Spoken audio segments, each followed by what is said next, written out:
Hi, my name is Richard, and this is my 2007 Volkswagen GLI. Let's get to it.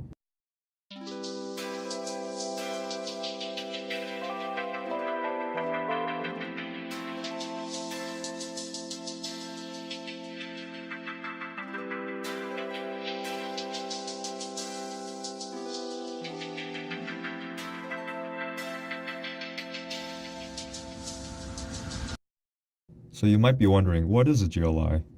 Well, a GLI is to the Jetta what a GTI is to a Golf.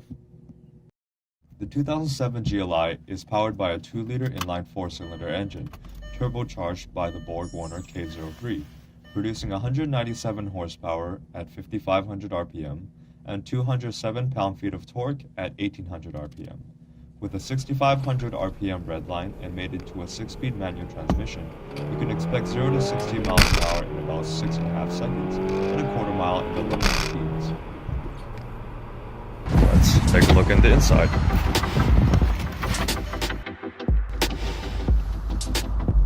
Here we have the Volkswagen information system, as well as the MFD, which stands for multifunction display.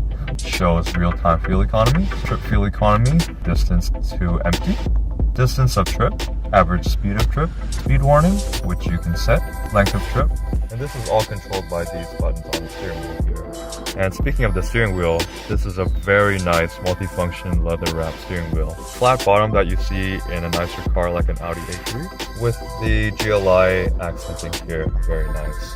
The aux cable is actually plugged in through the glove box, so I thought that was kind of cool. Change it to FM. It'll show up on the multifunction display.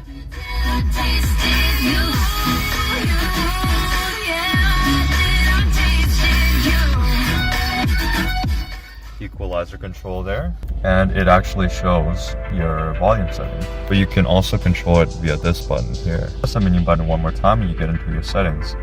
This is where you can set things like whether or not when you lock your door it'll give you a beep as a confirmation. Single door, when that's checked, when you press the unlock button on your key once, it'll only unlock the driver's side door.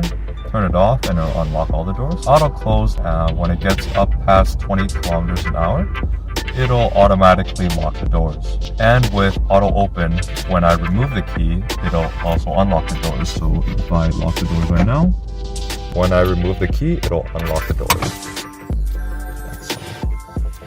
More functions over here. You have the seat warmers, as well as the rear window defroster, the recirculation, econ mode. So when it's turned on now, it means the air conditioning is off. So if I press that and turn it off, the air conditioning will turn on. Here we have the indirect airflow control. So when it's open right now, air coming out through here will also come up through here so as to not blow it directly into your face. Just close it and it'll blow it directly at you. Here we have our climate control. We have a button down here to turn the traction control off. So what that'll do is turn the electronic stabilization programming off, as well as the anti-slip regulation off. So what that does is basically, if it senses that one of the wheels is skidding, it'll automatically brake that wheel. Keep this on most of the time, but turn it off in situations where you can allow a bit of slip, such as if you're stuck in some snow or some really slippery surface, it'll allow the wheels to spin. Here we have the shifter of the 6-speed manual transmission. Very nice and defined gears, light, doesn't require much effort at all, definitely very pleasant to use and a good amount of travel. Reverse is just down and to the left and up, like that. Up here, we have a little sunglasses holder. Here we have our power sunroof.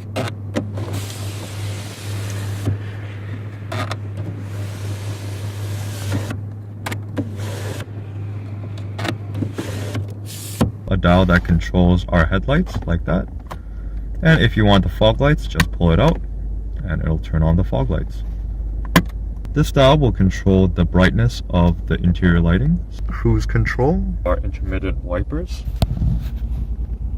Increase the speed by going this way, decrease the speed by going this way. Cleaning mode, so when you turn your car off, just push the wiper switch down once to get all those loose leaves and whatnot out of there. 12-volt outlet, I've connected my dash cam to it. And over here we have another 12-volt outlet.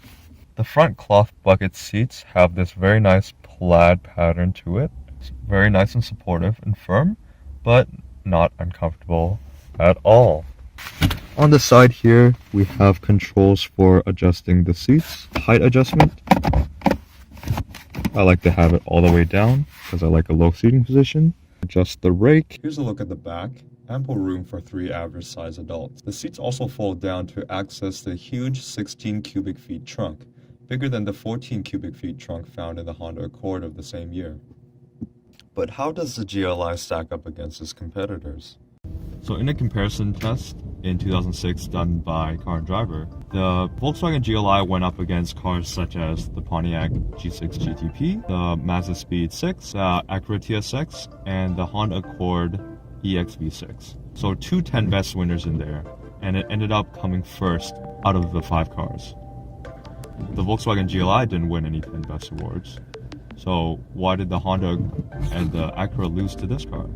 Well, reviewers cited excellent steering feel, excellent handling, with not too much sacrifice of ride quality. With the lowest displacement of the group, you would think that the performance wouldn't be up there. And for the most part, it's true that it didn't have the best performance out of its fellow competitors. But what it did have was it ranked highest in the chassis rating, it ranked highest in the fun to drive rating, and it ranked highest in the must-have rating. And all of that contributed to its win. So even though it doesn't have the best performance, it has refinement, feels very much like an Audi in that sense. This engine specifically, the 2-liter turbocharged engine, BPY code name from Volkswagen, has won International Engine of the Year from 2005 through to 2008. And that broke the streak of the legendary 2-liter naturally aspirated engine in the Honda S2000. It also won Ward's 10 Best Engines from 2006 to 2008, so it definitely cements itself as one of the greatest inline 4s of all time. EPA rates it at 24 city and 32 highway miles to the gallon. So that equates to about 9.8 liters per 100 kilometers in the city and 7.4 liters per 100 kilometers on the highway. And certainly in real life use, that's not far from the case at all. As I bring it into the city to a place like here, like Richmond, I've been getting a lot above 10 liters per 100 kilometers. So take every EPA number with a grain of salt, obviously.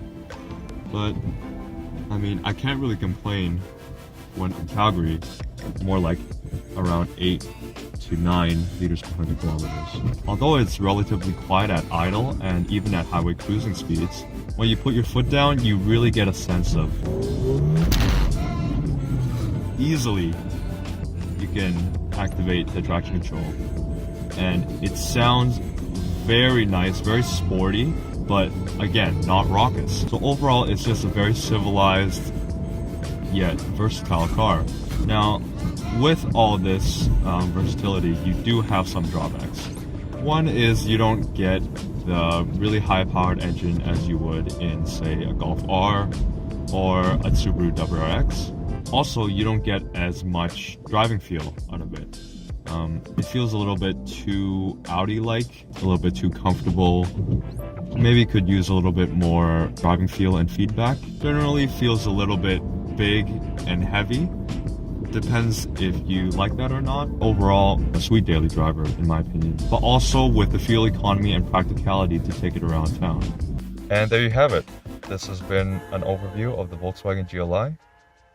See you again soon.